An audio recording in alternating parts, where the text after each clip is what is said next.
Episode of Mama Drea. It's a new kitchen, I know, but it's the same me. And today I am bringing you a really delicious sourdough pizza crust. I love working with sourdough recently, so I've decided to share with you one of my favorite recipes. What are you gonna need? It's super easy. You are going to need, of course, your sourdough starter, which I have taken mine out of the fridge, so it is room temperature and ready to go. You are going to need 100 grams of your starter. You are going to need, now, you don't need this, but I like to add it into my 300 grams of water, tepid water, that's about 40 degrees. It's syrup mleczny sladu, it's malt syrup. I love adding to my water just a teaspoon, and I find it gives it a really nice color and flavor to the dough. Also, what I like to add to mine, now again, this is optional, I like to add some garlic powder. I only add about a teaspoon. This will make 4 doughs. So if you want to add it, you can. If you don't have to. You are going to need 10 grams of salt. And the last thing you are going to need is, of course, some delicious bread flour. I like using Caputo brand. I order mine from gustini.cz here in Czech Republic. If you live elsewhere, I'm sure you can find decent bread flour as well, but Caputo is my favorite. So let's get started. I have got my measuring bowl on my scale. We are definitely going to need a scale for today, and we are going to need our spatula. So you start with 100 grams of your starter. So I'm gonna take it and just get it right in here. 100 grams. The starter always smells like stinky feet, but it tastes so good. So 100 grams of my starter, 890, 97, 101, perfect. 100 grams. Now, I am going to add in, my spoon out of here, I am going to add in now my 10 grams of salt, my 300 grams of water, and I'm going to put into my water my syrup. So I'm going to take my water, I'm going to take a teaspoon of my syrup, and you're just going to mix it in there. Kind of take it and get it off the spoon. There we go. And just sort of mix it up, and you'll see the water gets a really nice golden color. You want to mix it as best as you can so you kind of get the chunks out. It is very thick syrup, so you don't want to leave any big chunky chunks in there. You want it to be smooth. Oh, look at that color. So nice. So I'm going to add in my water. And I'm also going to add in my 10 grams of salt. So, again, make sure you are using your scale so you don't put too much in. And you get the measurements exact. So there we go.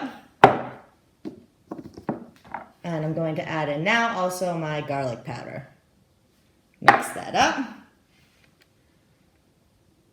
And the last thing that we're going to add is we're going to add 500 grams of our bread flour. You're going to mix it up. You can take it off the scale once you've added the bread flour. You're going to mix it up using your spatula until you get a nice sticky ball. Okay, that's pretty well mixed. So I'm going to add now my 500 grams of flour.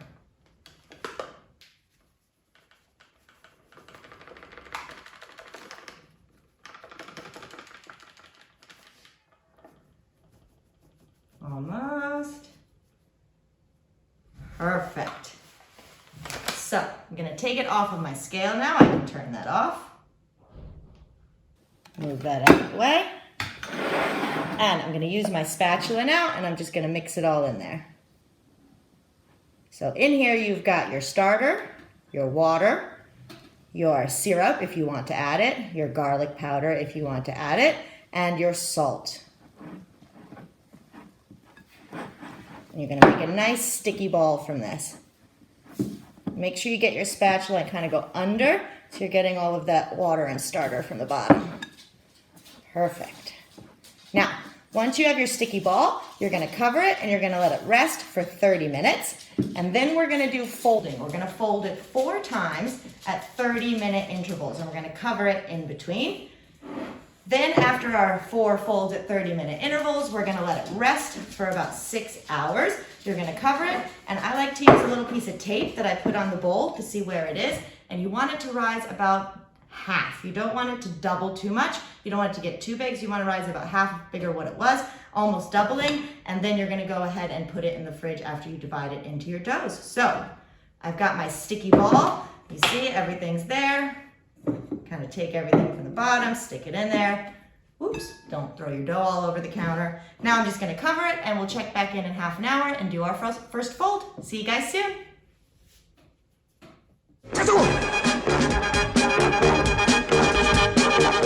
All right, guys, it's been 30 minutes, so we're gonna do our first fold. So we're gonna uncover our dough. Keep your wrap though, because you're gonna need to cover it again.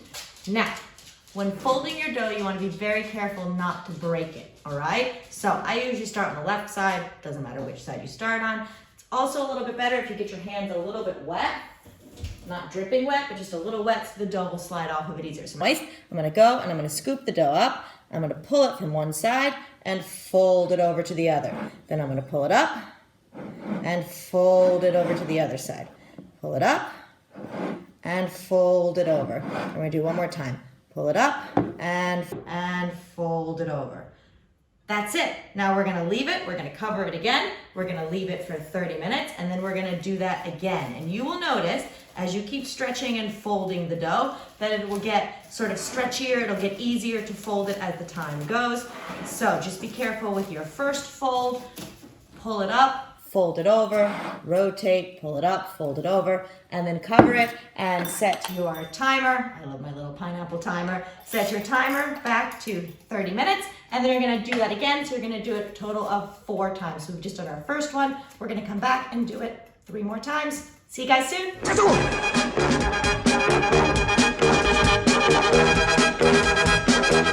All right, guys, it's been another 30 minutes, so now we're gonna do fold number 2. So we're going to uncover our dough, put our plastic to the side, moisten our hands, shake them off, moisten our hands, shake them off, you don't want them too wet, and again, start on the side, lift. Now already I'm seeing that my dough is much stretchier than it was the first time. Fold, lift, I kind of like use my other hand to hold the bottom down, and fold, lift, and fold. And cover it. Set your timer back to 30 minutes. And we will see you back there soon. See ya.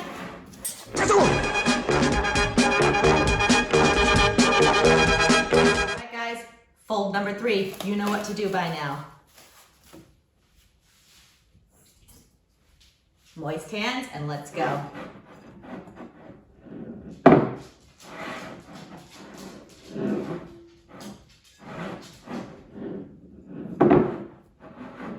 That's it. See you for fold number 4.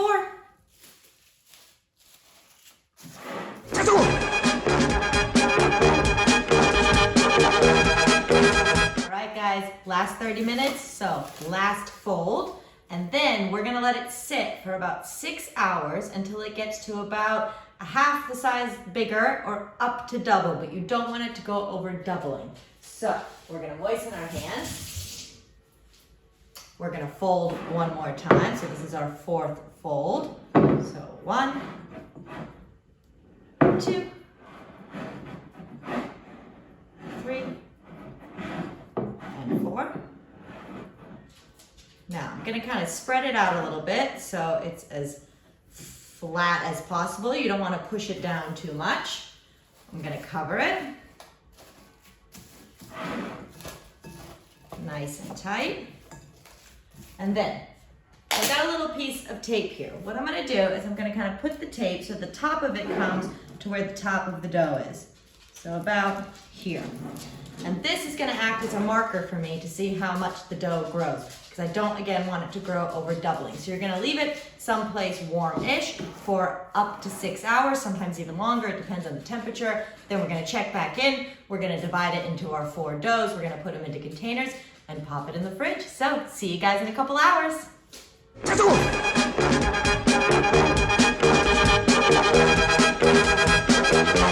Hey guys, all right, so it's been like 6 hours. My dough is pretty much done rising. So I've gone ahead and prepared a surface. I've put some flour. Now I'm still just using the hlatka mocha to go ahead and prepare my surface and to get it ready so it doesn't stick to the board. And then I've also gone ahead and prepared some tins to go ahead and store my pizza dough in, because you're gonna wanna go ahead and put it in the fridge for at least 6 hours or overnight. It'll stay good for up to 3 days in the fridge, or you can freeze it. I do find with sourdough pizza, it's not the best when it's frozen. I find it's better to just eat it in those 3 days out of the fridge, but if you need to freeze it, that's fine too. And then inside the tins, inside my little yogurt jars, I find that these work really great for pizza dough. I've gone ahead and I've used the thickest grain, the hruba mocha, the hruba flour. Basically, it's the really thick grain, or the cornmeal. You want thick grain so it doesn't stick to these jars. So what are we gonna do? We are going to pour out our dough onto our surface. Get it all out here. Perfect. And we are just going to use a little bit of flour. Cover it a bit and just work it into a nice ball. Make sure our surface is covered so it doesn't stick. Lovely. So now, if you really want to get technical, you can use a scale to weigh it out into 4 equal pieces. I just generally cut it. It's totally up to you. I find that it's a little more exciting when you make a pizza. It's going to be bigger, smaller, totally up to you. You want to use one of these. If you have them, they're amazing. If you don't have one, get a really sharp knife and just kind of divide it. And you're going to want to make 4 pieces. So, are they perfectly even? No. Are they close enough? Yes. So, what you're going to want to do now, you're going to want to make balls from them. So, I will show you with one. Make sure your surface, again, has flour so it doesn't stick. You take your dough, and just like we did with the folding process, you're gonna pull one end in, you're gonna pull another end in, another one, and a 4th one, and then you're gonna turn it over, kind of scoop it with your hands, roll it around, and you have a beautiful little dough ball. You're gonna put it into your container with that seam side going down. And again, remember, I've got flour on the bottom of this container as well. You're gonna do that for all 4 of them. So again, we take it 1, 2, 3.